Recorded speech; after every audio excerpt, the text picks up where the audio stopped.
Welcome to HealthBizTalk, the industry's leading podcast that brings you today's top innovators and leading voices in healthcare technology, business, and policy. And here's your host, Tony Trenkle, former CMS CIO and health IT industry leader. Hi, I'm pleased to introduce Amber Nigam. He's a Boston-based entrepreneur and the co-founder and CEO of the Agentic AI company, basys.ai. With over 15 years of experience across healthcare, AI, and data science, he focuses on building practical, policy-aligned AI systems for payers and federal programs to reduce administrative burden and promote transparency in health operations. He holds a graduate degree from Harvard, has taught at MIT, and writes for the Harvard Business Review and Forbes. So welcome, Amber, to the podcast. Thank you so much for having me, Tony. Thanks. So the way we generally start this off, Amber, is we ask you a little bit more about your background, how you got started in this field. I know you have told me about you had an experience with your father, so maybe you might want to just speak a little bit about that at this point. Yeah, absolutely. So growing up, my dad had diabetes, and over a period of 10 to 15 years, he also had certain other comorbidities as well. He developed those comorbidities. And as I navigated the health system or healthcare in general, because I was his caregiver, I got to understand there are so many gaps that exist in the system, not because people are not interested in doing work. People are not lazy. I think they have a lot of work that they can practically do in a day. But we are not using technology in the right way. And when I say that, I'm not just saying I'm not preaching AI. I'm not saying that we should be using AI without truly understanding how it can be used. But if we triage well, we essentially can solve, let's say, 70 to 80% of the problems that are administrative in nature. They are less clinical. They do not require a clinician. So that's how I got started in healthcare. I did have, like you mentioned, a computer science background. I had my undergrad degree in computer science, and I did my grad school degree at Harvard. And I also instructed a course that was at the intersection of healthcare and AI at MIT. So that kind of provided me further, I would say, insights into how different processes lead to the bottlenecks that we have in healthcare. So that was another experience that I had. And then over a period of time, I've also done research with different organizations like Mass General Brigham, Mayo Clinic. As you would know, Mayo Clinic is also one of our investors, along with Eli Lilly. So that's another thing I observed when you're working in healthcare. You cannot be working in silos. You need to have a neutral, transparent perspective. If you want to make a big change, you need to be able to align incentives. So on that part, when I did start the company Basis, we ended up raising money from the largest healthcare company in the world, which is Eli Lilly, the largest health system in the US, which is Mayo Clinic. And now we have also investment from an insurance company, Care First. So that's been my journey in a nutshell. Oh, great. And it's good I know all those companies, and they're great companies to be partnered with. Of course, Care First is our local Blue Cross company here in Maryland, so I'm very familiar with them. So we're going to turn into, I'm sorry, go ahead. Well, I was just saying, absolutely. I feel all these organizations have given us different lens to essentially understand healthcare and understand the policies, the medical charts. We have learned a ton from physicians at Mayo Clinic, learned a ton from Eli Lilly, and also learned a ton on the policy side from CareFirst as well. So happy to share more about my experience as we go further ahead. Great. All right. Well, we know AI is in your company's name, and obviously there's a lot of hype around AI, not only for healthcare, but in every sector of the economy. But your focus has been with Agentic AI, and you're using it to work with issues like prior authorization and utilization management, which I know a number of companies are now looking to bring that back inside the company as opposed to having an outside vendor work with it. But one of the things I wanted to ask you about is What is the difference you see with using agentic AI as opposed to the more traditional AI that that we've used over the past number of years? Yeah, so the general AI that we used to um, essentially apply for different problems was very specific to the problem that we are solving. So, for instance, if we are working on prior authorization for uh, musculoskeletal, or if you're working for prior authorization for cardiology, versus you're working for risk adjustment. So, typically, you'll have very specific AIs catered to each of these problem statements. And then you can, of course, like slice and dice in a way that you are able to address a particular domain or subdomain using a particular version of AI. Hmm. Agentic AI is different from the perspective of it has the capacity to answer and optimize certain operations, certain processes without actually focusing on one single problem. So that's the advantage of using large language models where Right, you understand the whole context and so on and so forth. And you're able to solve a large, I would say, swath of problems. Having said that, and taking a step back from, let's say, if there is an AI which can, it is so generalized that it can start solving any and every problem, the right, problem becomes you're not specific enough. So in a way, we have zoomed out as we start using agentic AI. And now we are again zooming in back because we want to make sure we are specialized enough. And the answer probably will lie somewhere between what we used to do earlier versus what we are building now. So, for instance, agentic AI, it's very generalized. There are all these large language models like OpenAI's ChatGPT, right. Anthropic's Claude, Google's Gemini. They do a Hmm. decent job in demonstrating the applications of AI in different domains. But when you're actually talking about application of these technologies in real world scenarios, and you're actually trying to resolve prior authorizations for a cardiology procedure versus, let's say, a drug like GLP-1, Right, you right. start noticing that there are gaps. And unless you fill these gaps, these technologies are not enough. So even though we work on agentic AI, we have defined our own guardrails. We have also built our own models to check agentic AI. So while in summary, I was talking about how agentic AI has um, increased the breadth of the problems that could be solved by AI. And now Hmm. you can almost approach a problem um, any problem whatsoever using large language model, almost any problem. But you also have to be conscious about you need to be spending enough time in defining the right guardrails. You need to be making sure you're not putting at risk the patients, because that's what healthcare is all about. We are here to provide better accessibility, affordability for patients. And that's when I will say agentic AI is good, but we need to take it with a grain of salt. Yeah, I can understand that. And one of the challenges when technology companies get more engaged with the healthcare industry is not understanding it both from a macro level but also from a micro level. And I think you have to understand it from macro to understand the various stakeholders and how the processes flow not only within an organization but across the ecosystem. But yet at the micro level, you really do need to understand the role of risk adjustment and other types of operations that really run not only the health plan but run the providers and basically also the patient is part of that as well. 100%. And I feel like I previously talked about as well, when you're working with, let's say, health plans, even though you're working with health plans, you have other stakeholders as well, like health systems and patients, members, like you talked Right, about.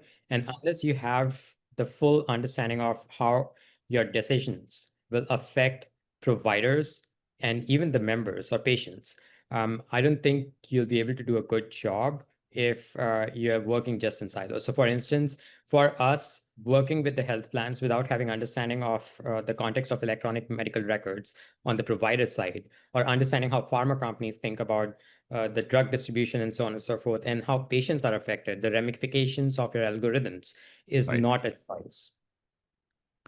Yeah, one of the things that I've noticed throughout my career is the interface between the technology folks and then the business policy operations team. And if the former, the technology folks, don't understand enough about the business processes and the and the various linkages, they end up with developing a technology solution, but it doesn't solve all the business problems. Same way with the business side. If they don't understand what we used to call at IBM the art of the possible from a technology standpoint, they tend to focus more narrowly without understanding what technology can actually do to help them change or streamline their operations. 100%. And one thing I would also add on to your point is when we think about technology, when we think about the business or the operations aspect of healthcare, the other aspect is also clinical science. Right. And if we do not understand how physicians, how clinicians take decisions while they are working on a specific case, and while we do not, if we do not understand the whole triaging framework that they follow, and there are different Right. specialties. So it's almost like defining a framework when you're working on a problem like prior authorization or even risk adjustment, and starting to think about all these problems and how different physicians and clinicians solve for those problems in their point of view, in their line of view. Because unless you're doing that, you won't be able to define the right guardrails for agentic AI. So I feel that is extremely crucial part of solving any healthcare operation problem. Absolutely. Absolutely. So let's drill down a little bit. When we talk about some of the provider challenges, of course, providers strongly dislike prior authorization, and they're not always crazy about utilization management either. But so when we look to applying your technology to those areas, from a provider standpoint, what are you providing to give them, a better, well, not just make it more efficient and effective, but also how it can work better for them as opposed to being a bottleneck or even a blockage in a lot of ways. Yeah, I would say there is a framework that has three pillars. One is, as far as providers are concerned, I don't think they like to receive a rejection, even when they have submitted all the right documentation and everything is checking on and so on and so forth. So one way through which we help them is by auto approving requests, which can be quickly auto approved. So that's one point of view. The second one is, um, given that we aim to process as much information as we get, and we try to always improve our recognition, like character recognition technology, and try to connect different dots, which let's say sometimes humans might not. So in certain cases where humans would have said essentially, you know what, we require X, Y, and Z information, they probably did not check at the right places. The AI has essentially learned from clinicians to understand how there might be variance when one clinician thinks about certain things and thinks about a prior authorization process and Right. looks for certain information versus the other. We have tried to reduce that variance. The second part is clearly defining the rationale of decision making, making sure the decision tree is very clearly communicated to the providers. So that's the Right. second part where Right. we help providers take a calculated approach. Let's say if something is auto approved, they do not need to worry about that. But Right. if there is a missing information, we quickly find that information so that providers do not have to wait 1 week before receiving, you know what, we need to also provide this. We are able to capture all that information and quickly tell them that these are the gaps that we have observed. So how about you provide that information? And the third Right. and the final aspect is, given that we work with the insurance companies, but we also acutely work with health systems, and we have trained our algorithms using Mayo Clinic's data. We received more than 10 million patient records and so on and so forth. We have also received strategic advice from pharma companies. And then we also work with NCQA and CMS on the regulatory side. So given that we understand what we understand, and given the transparency that the platform brings, providers are able to see all the things right away that they might not have access to. So I would say that is the third most critical point of just being able to understand how this platform works. They are a transparent platform. They'll not just auto deny you anything. Of course, no one can auto deny in this age with what has happened, but being that transparent, neutral vendor is something that we take very seriously. Right. Right. And what about the CMS prior auth rule? How do you see that changing the game? I think that's just amazing because if you think about the gaps that exist in prior authorization, in access to different care, and so on and so forth, I think one of the bottlenecks has been how different organizations, whether they are payers, whether they are providers, how they exchange data. But if you're coming up with a platform and if you're up with a framework which every vendor has to follow, I think that's a brilliant move that CMS has taken, and everyone has to get onto that bandwagon. But more importantly, I also feel this paves way to a much better form of care, and we can practically start moving from a post-processing, post-payment way of finding certain plans and finding certain providers to saying, you know what, this can be approved at the point of care. So I feel we are Right. actually moving from that post-payment world to pre-payment world, where we'll not just be auditing after something has happened after 4 years, after 3 years. We will be able to take a call right now. So I feel this is a great initiative. But at the same time, I also say that we need to still follow all the timelines. The vendors need to make sure that they are considering that post-payment to prepayment shift that is happening and so on and so forth. But I'm overall quite optimistic about the initiative. Right. Well, I think some of this is as much cultural as it is, process or technology. So I think one of the things that the CMS rule does is kind of break some of those cultural norms and for want of a better way, putting it, force some of these players to begin to change how they do business, particularly the payers. I would say so. And some challenges are because of the resistance from different organizations. But I also feel some of the changes are difficult to take place because of how healthcare is structured. And in, let's say, more remote rural areas where technology is not as widely adopted, it will still be a challenge. Right. But Right. having some sort of framework to follow and defining a timeline is still a decent, I would say, first step. Having said that, I do believe, and I would love to see certain more specific scenarios in that framework that CMS has proposed, where we also talk about what happens to the state level Medicaid, where we also talk about what happens to Right. rural areas that do not have as much technology adoption, so on and so forth. How will we make sure that those places do not suffer from the lack of technology adoption? Yeah, that's certainly an issue. I think one of the other questions is it going to become a business driver for these organizations as opposed to a mandate? And if it becomes strictly because of a mandate, then the question gets into how seriously is CMS going to enforce the mandate, and that can vary depending on who's running CMS and some of the other priorities they have. So yeah, so hopefully this gets into the point where businesses, both payers and providers, see it as a way to improve how they do business as opposed to just saying, okay, we got to meet this mandate by 2027, so we've got to do things a certain way. So but that's been a constant thing since I've been associated with CMS. It's always this, kind of carrot and stick where you try to push the industry further until it gets to the point where it's mainstream, and then the industry can really drive the change because they see how it does make them able to better serve their customers and build their bottom line as well.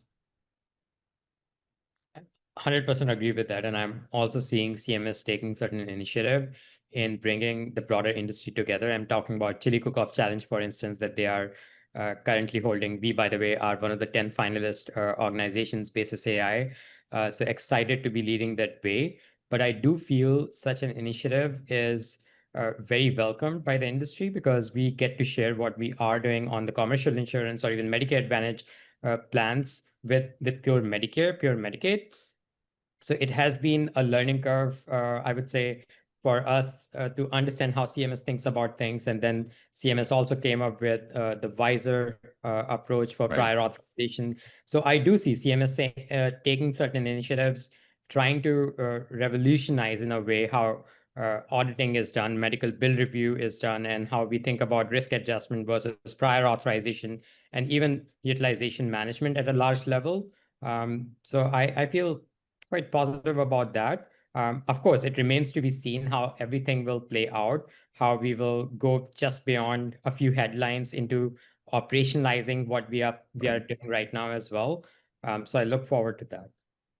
Yeah, let's take a step back and talk about medical reviews. As you mentioned, you applied to be part of the model, and I guess one of the questions I have for you is obviously there's been a lot of a lot of waste, fraud, and abuse for years in the industry.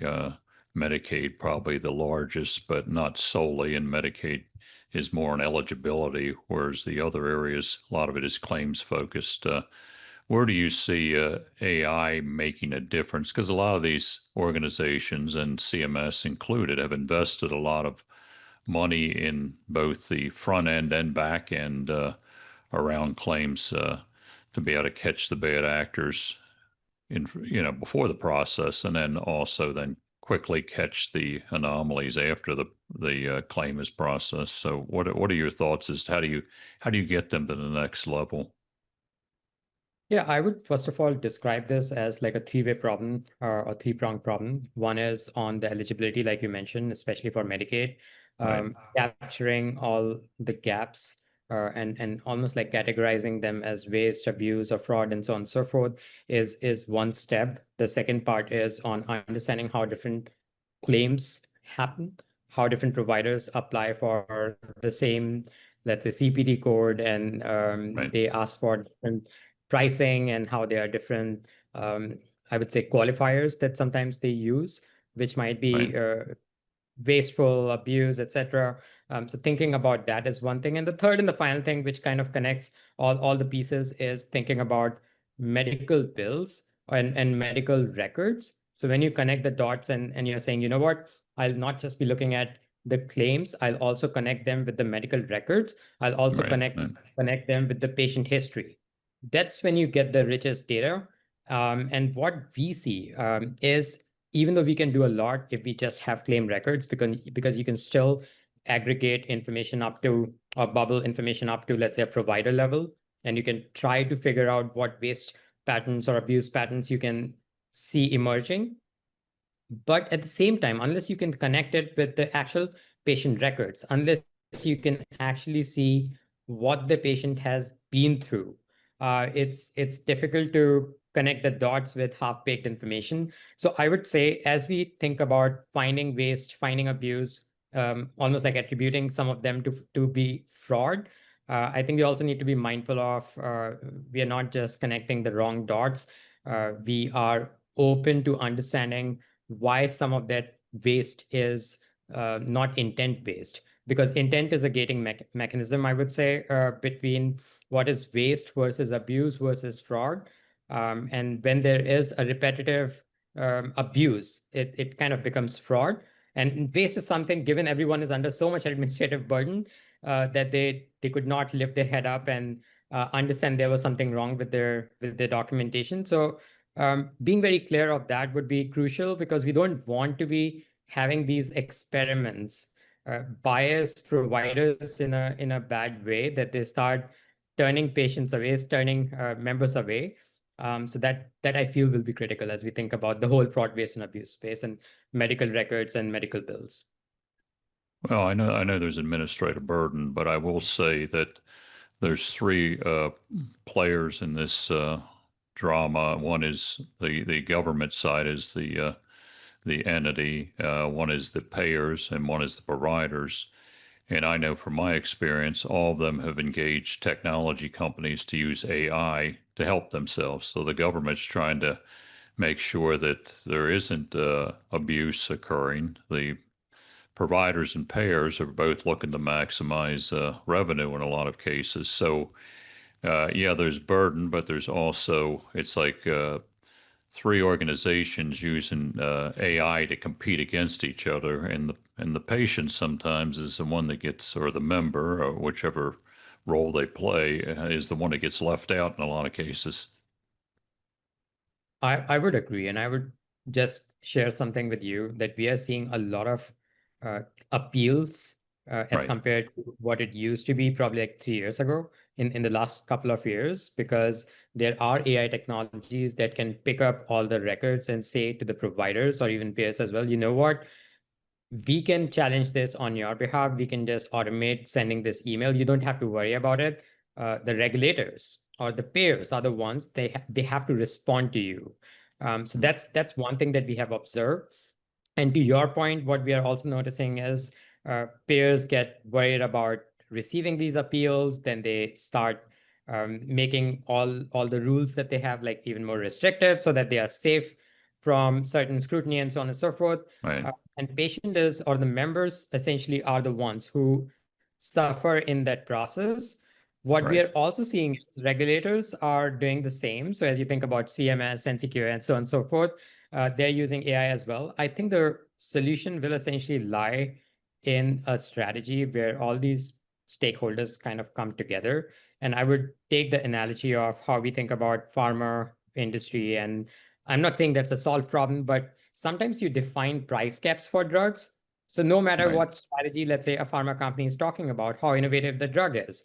But if there is an organization like CMS that says, you know what, this is the price cap that we will have for X drug or X category of drug, then Right. whoever will negotiate pricing will negotiate something similar. So I think something similar has to be done for like all these prior authorization processes, risk adjustment processes, and so on and so forth. And it's easier said than done. And price cap is a very different concept as compared to, let's say, prior authorization. Prior authorization happens for so many different domains, so many different specialties, and then there are subspecialties and surgeries, procedures, drugs. So it won't be as simple, but it does start with creating some sort of framework which caps certain pricing so that we are not looking at an exorbitant bill for something that should not have an exorbitant bill. Right. And as you know, CMS with value-based purchasing over the years has tried that type of method where they would, pay just a certain amount for an operation or procedure, and they had mixed success with it.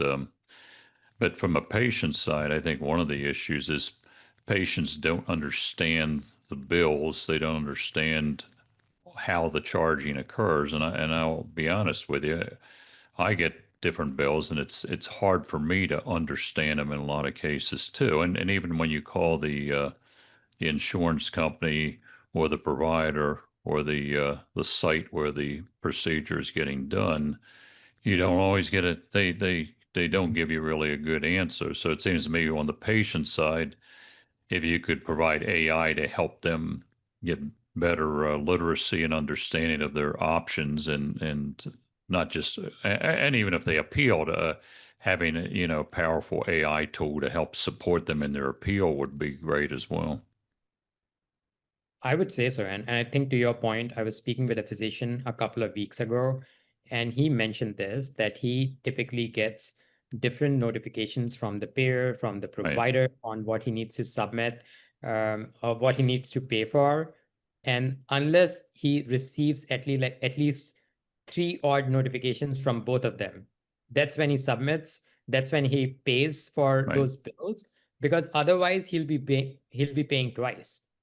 Right. And Right. there Right. is no record essentially that reconciles all of this. So to your point, if there is an AI which helps patients not just be a part of the process of, let's say, prior authorization appeals, but also clearly lets them know, you know what, you went for this procedure.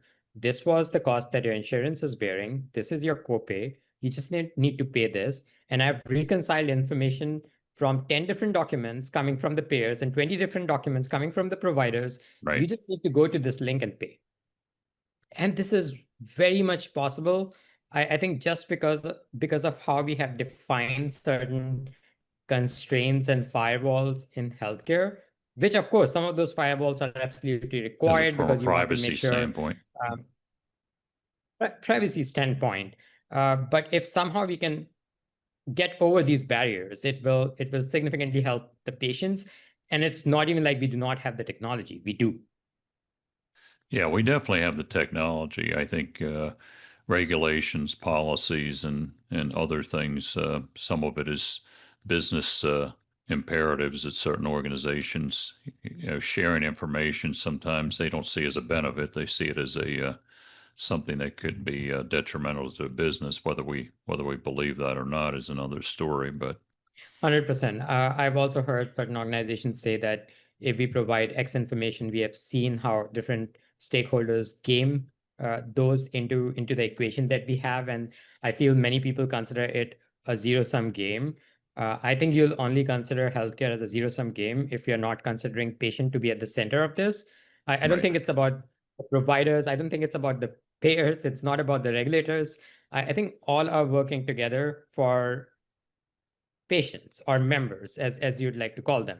Um, and I think these unaligned incentives are because some of us somehow feel our perspective is more important versus X perspective is more important than Y, instead of truly understanding why healthcare exists. It's because we are here for patients.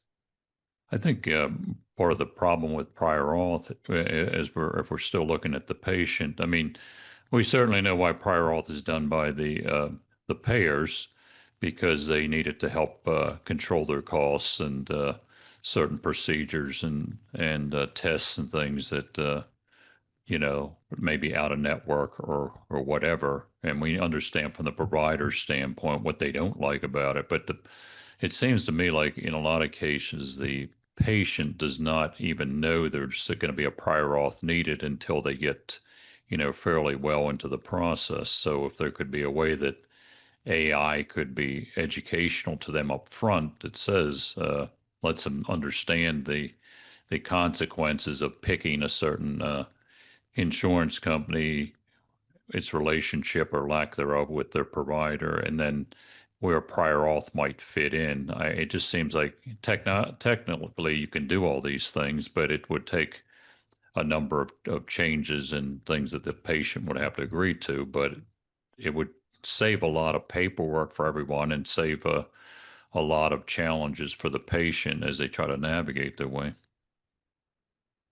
I would say so. I would also say, while I truly believe utilization management, if we bubble enough organizations together, I think it is there to address the $1 trillion problem that healthcare has, that we do overspend almost $1 trillion. And it's not even like we have the best patient outcomes Right, right, in the world. So I would say utilization management is there for a reason. And if we are objective about what we want to achieve out of this, and if, let's say, the objective is to reduce administrative burden, to expedite any approvals, to make sure if there are any gaps, patients know what those gaps are, providers know what right, those gaps are. And the final perspective is, if you approve anything and everything, maybe the person who should receive an urgent request, an acute surgery, might miss out on getting that surgery because there's so much pressure on healthcare and there are not enough physicians, there are not enough right, clinicians. So that's one perspective. But I think I truly agree with your point. Patients who suffer because of all these uh, opacities that exist essentially in healthcare. And I think I right, was not the patient, but I was a caregiver. And I had almost an anxiety breakdown. And even though I understood how technology works and whatnot, there were so many hoops I had to cross to get right, to a particular standpoint. And I know a few things about healthcare, and that was me.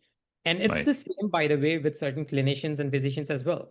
Of course, they know a few friends and they can maybe go somewhere and they can get a better treatment. But for a regular person like me or anyone else out on the street, it's just a difficult process to navigate. And I feel if AI could be used in this process to help patients understand where they are with respect to their prior authorization, if it's denied, why it's denied, what are the alternative pathways that could be taken now, so that they're not overly concerned. Imagine someone who is like stage 3 cancer, and they are denied a particular request because they are not satisfying a certain criteria. What will they feel? What will their families feel? And so on and so forth. right, right. So just having that empathy is super crucial, super critical. because you, at the end of the day, are essentially, I'm going back to my original point, you're serving patients, you're serving members, and we should not forget that. Absolutely. And turning back to a little bit, you mentioned about your being a care provider for your father, and one of the things I know that you had gotten concerned about was the whole issue around bias in AI data sets, and more specifically, you were looking at the racial bias. Can you talk a little bit about that and what you found and what you're seeing today? Do you think it's improved over time, or is it about the same as it was when you first started looking at it? Absolutely. I would say one thing about biases is it inflates your accuracy. So even though you might have biases in your algorithms and you might take a very aggregate perspective on whatever sorts of populations, like whether it's of a particular race or ethnicity or gender and so on and so forth. And we all have those biases as humans. Yeah, so I think to your point, Tony, bias has a big role to play in healthcare in certain ways, and it's not very different from certain other industries. It's just the repercussion in healthcare. Sometimes it's much more than any other industry or most of the industries. I would say what I saw as I worked on healthcare, different healthcare problems, maybe like a decade ago versus 5 years versus 2 years versus what I'm seeing now. I think a decade ago, we had a lot of disbeliefs about what accuracy means, how we calculate bias, how we calculate model drifts and such. So I think technology was not ready. Even statistical analyses were so-called biased. 5 years ago, I think we started thinking about how to think about biases, define a framework. There were a bunch of organizations that came up with their own framework. Some of those were public organizations, and they shared things in public. And we started talking about governance, and we started talking about how to address those biases. I think maybe almost 2 years ago, as we think about the adoption of agentic AI, large language models, generative AI, we almost were in a euphoric state where we thought technology can solve for anything and everything. And we again went back to ground zero and we started treating bias as a liability. And we started talking about, oh, this large language model is so accurate and so on and so forth. So I think we have a ton of work to do, not because we went back to almost like a primitive ways. I think we are right now trying to understand how the current technology works, how large language models work. In our own specific case, we have seen there is a 15% to 40% hallucination in prior authorization. And when we think about hallucination, many of those hallucinations result in propagating biases. Right, So, for right. instance, if there is a patient and there was no mention about their ethnicity or if there was no mention about their gender, they'll pick the one. Typically, they'll pick the one which is most common. And this is not very different from what bias used to be 10 years ago. So, in a way, we have improved, we have defined certain frameworks, we have come up with new approaches of catching biases, drift, etc. But we are also kind of back to ground zero as we feel super confident about what we are doing, as we feel super confident about what these large language models are doing, as we take them on their face value, we do not question enough, we do not define the right guardrails. So that's one side of things. The second side of things is there are a few responsible, I would say, organizations that are taking the role of defining guardrails around AI, around agentic and generative AI very, very seriously, and they define those KPIs. So while you measure your accuracy, your F1 scores, and all those fancy jargons that you can call out from data science and AI, you are also now accounting for the biases. You're also accounting for the model drift in terms of biases, not just accuracy. So I am positive, but I also would like us to remember that we have to learn our lessons from the past. Otherwise we'll be running the same mistakes all over as we move from basic AI to machine learning to more advanced AI, transformer-based models, and large language models, and agentic AI. I think the first principles remain the same. Right. Yeah. And in a lot of cases, people can sort of just magnifies existing biases that are already out there in the data and how the data was originally collected. I think one of the concerns I've heard from people is that a lot of these organizations that run these LLMs or develop them, they don't publish or let you know where they got the data from. So you're basically taking their models, but you don't know how they develop those models, what types of data. And I know one person has said that the data is biased because it draws from the large medical system. So if somebody's in a rural area, they may have different issues than somebody who lives in an area that, say, the Mayo Clinic or Johns Hopkins serves. So I don't know what your thoughts are about that, but there is a lack of transparency to some extent that I think is an issue. I would say so. And to your point, and earlier I also spoke about how certain rural areas and remote areas have a different population density, or when you think about relative distribution of different Right. ethnicities and so on and so forth. Uh, Healthcare is not about one size fits all. In fact, it's very specific when you go to a physician. They're just observing you. Of course, they're using the knowledge that they have learned in their medical school and based on the treatment that they have provided to other patients and so on and so forth. But when you are in that room, they're just focused on you.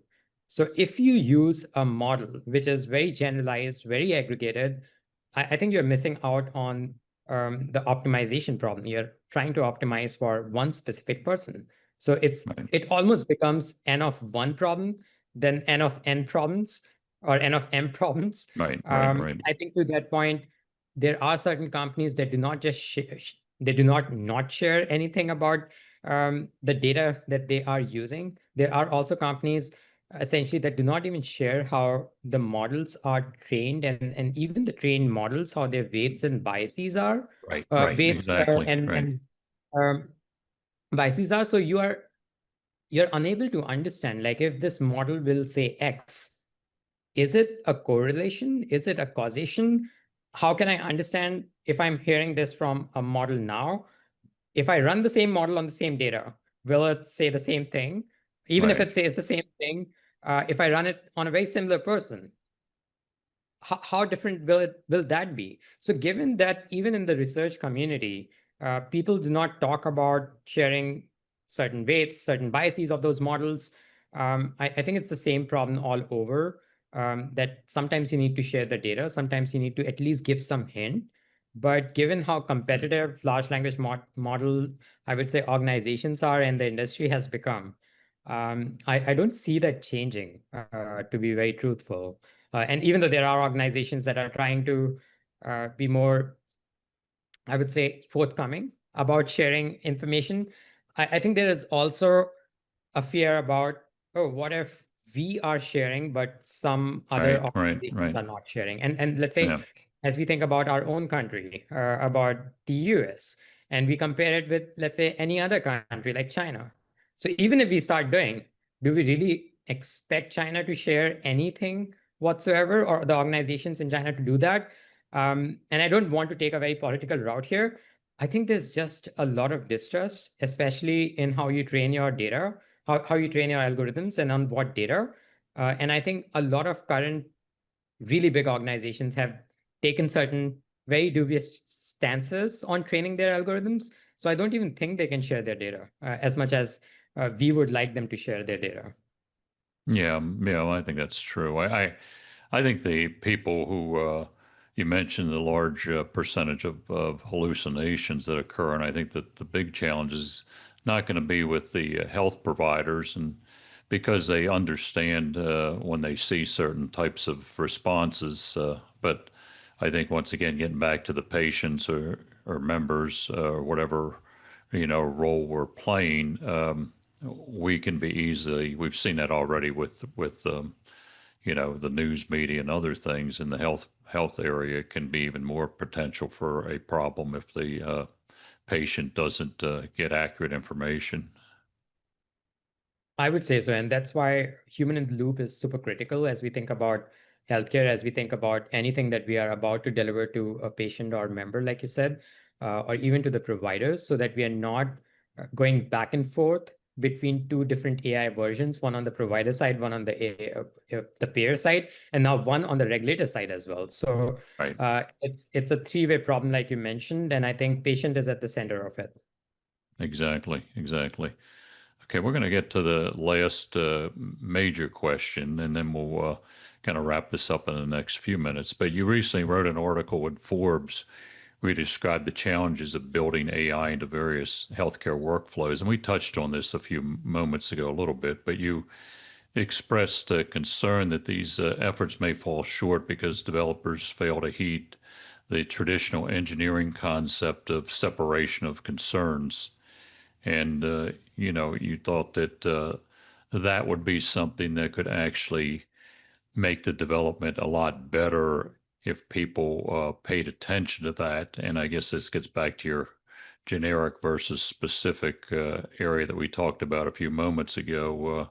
But I just want to give you a little bit of time to talk a bit more about that and how you think that can, well, let's say, how should we change how development is done today to make it closer to what you see as more ideal? Yeah, absolutely. I would just say when you think about separation of concern, and if I have to take a step back from even talking about healthcare for a bit, just talking about separation of concern, it's a first principle, I would say, proposition that when you're solving a complex problem, how do Right. you define different components of those problems, and how do you define different ownerships to each of those components, such that no one party, or let's say if there are engineering teams involved and clinical teams involved and the regulatory teams involved and so on and so forth, how do you define their own work in such a way that they do their own job? But when you're talking about defining the framework, all the relevant parties are involved. And you Right. define that framework in a timestamp fashion so that you're not obfuscating when should one organization or part of the organization be involved versus the other, and there should be some sort of clarity from the timestamping point of perspective. So that's what I observed, and now taking a very healthcare perspective. So when we build our algorithms as let's say data scientists, sometimes we tend to think, as we are thinking about the whole framework, we do not require a clinician because we are just trying to understand the rules, and we are reading natural language, which large language models can do. But what we don't understand is when we go into the specificities, clinicians understand and they can perceive certain nuances that large language models cannot. So unless we involve clinicians in that framework designing process, I think we'll always have biases. There's also something called epistemic humility. It's all about knowing when you do not know things and involving people who might know certain things because they have that lived experience. So sometimes it's all about saying, you know what, I do not understand this part of the problem. And I need to bring in people who essentially can educate me either on clinical decision support, or they can let me know what certain populations go through in their own healthcare journeys as compared Yeah. to a specific race, ethnicity, so on and so forth.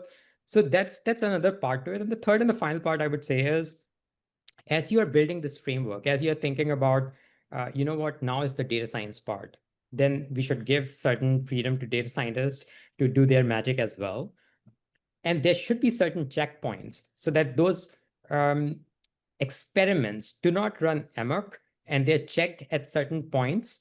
And finally, when you're delivering the product, you have a product which has very well defined guardrails. And it's not to say that mistakes will not happen, but when mistakes will happen, you'll have a feedback loop Right. on where things went wrong. How do you, in the next iteration, improve? So it's not to say that the companies should slow down. They should just focus on defining a very well airtight, watertight process and where everything runs perfectly. No, it's not about that. It's about understanding there will be mistakes, owning those mistakes, making sure there is feedback loop so that the next time around, it's a better evolution of the original product. And that's how I feel we have evolved as humans. And I think this should be practically the same for the algorithms as well. And to Yeah. your second point about generic and specialized models, I touched upon Some of those why generic models are good because they help you in giving quick demonstrations. But why they're not good is because they're not specific enough. You need to define those specific specialty-based guardrails. Unless you have done that, you're not doing a good job. There, like I mentioned, there is 15% to 40% hallucination, Right. prior authorization, which goes Hmm. unchecked, which goes missed when you're just demonstrating a cool, nice, exciting software. Right. But when you are into the trenches, when clinicians are observing your algorithms, you see everything. Everything is under the broad sunlight or daylight, Right. as you Right. would call Right. it. Right.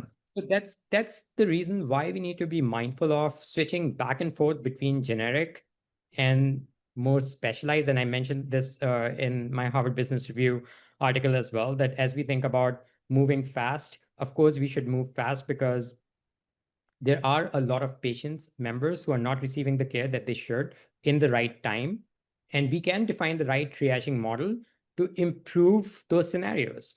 But Hmm. at the same time, as we triage, we should also be mindful of certain critical cases where we cannot expect a substandard algorithm to give a suboptimal output and result Right. in denial of a critical surgery that results in maybe a person losing his or her life, or them being amputated, and so on and so forth. So that's what I would say about um, walking that fine line between some, I would say, generalized model because it gives you speed, but at the same time, when you are talking about critical surgeries, when you are talking about patients who require urgent attention, you are using the right models for all of them. Right. Right. Yeah. And people's lives depend on that in many cases. So it is critical that we have the right models to be utilized for those types of procedures and services, because otherwise it can create a big problem for an individual who's already having some challenges because of their health condition. 100%. So we're just going to close with a couple questions around a few things. One is, what do you do when you're not trying to save the healthcare system, Amber?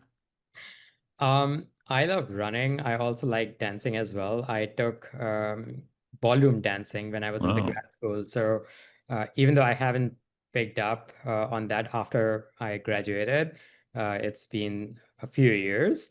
I don't want to date myself, but I would love to pick that back again. But I love running, and I think when I have to uh, clear the air and cut through the noise and just run, I think I'm in the best uh, peace of mind running next to Charles River in Boston. I think that's the best way to cool off things for me. yeah, you definitely have some great running trails in Boston, along the Charles River and some other areas as well. I So, love them. yeah, I'm sure.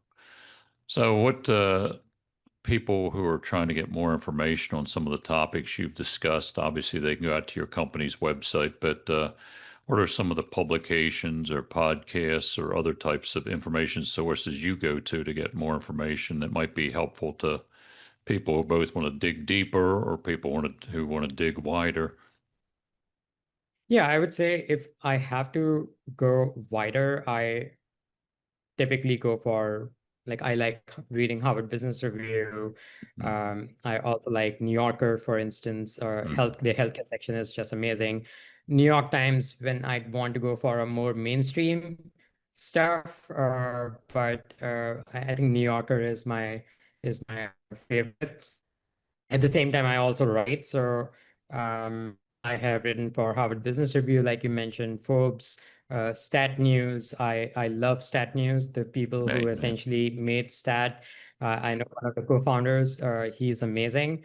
And Stat News has a lot of good, genuine articles on use of data, use of AI, but also grounded in the actual healthcare scenarios. And it almost always has specific numbers so that you can know whether this is like 80% accurate or is it 90% accurate. And they also sometimes call out why biases are identifying biases are critical. So in my own article on Stat News, I talked about how our accuracy went down as we improved our biases-based metrics. And it's an interesting read because at the surface you feel like, oh wow, their accuracy actually went down. Then why would they use an algorithm which is not 99% but 92% accurate? And then when you think about the scheme of things, you're also able to call out on the gray areas. So while it does not go into your accuracy, identifying gray areas is also super critical in healthcare. So I would say these are some of the um, publications I go for as far as podcasts are concerned. I think there are a few podcasts by certain MDs, and I also follow them on LinkedIn as well that I really like. But not super into, I would say, podcasts as much as I am into, I would say, reading articles and understanding Right. about healthcare. Well, great. So, speaking of healthcare, I like to close with a couple questions for people who've been in the field for a number of years, like yourself. Is so, over the last 10 years, what have you seen that's excited you the most? And then the second question tied to that is, what has disappointed you the most? So, if you were going back, to 2015, what do you think has been most exciting to you that you maybe couldn't have anticipated 10 years ago? And then what was something that you thought was going to happen, but you've been disappointed that it hasn't happened or happened to the extent you thought it would? Would you also like me to take a stab on this, Tony? Yeah, I'm not going to take the stab on it because I asked the same question to everybody, so I'll let you take the stab at it. Got it. So I would say I am most excited about the way the technology landscape has changed. And as we thought about AI being very specific for solving for a specific problem, being optimized to that specific problem, I am seeing that realm of uh, opportunities essentially for using AI has significantly improved. So that's what I'm most excited about. For instance, using agentic AI, and of course, you have to complement it with the right guardrails. That's something I'm most excited about, which is something my company is working on as well. Um, the thing that I'm most disappointed about is certain applications and use of first principles approaches like separation of concerns that we talked about. I Hmm. feel as we are advancing in terms of technology, we are probably stagnant, or in certain cases, we have also regressed on those first principles, I would say propositions as well. Yeah. All right. Well, great, Amber. Thanks for a great discussion, and best of luck to you in your future endeavors. Thank you so much for having me, Tony. Have a good one.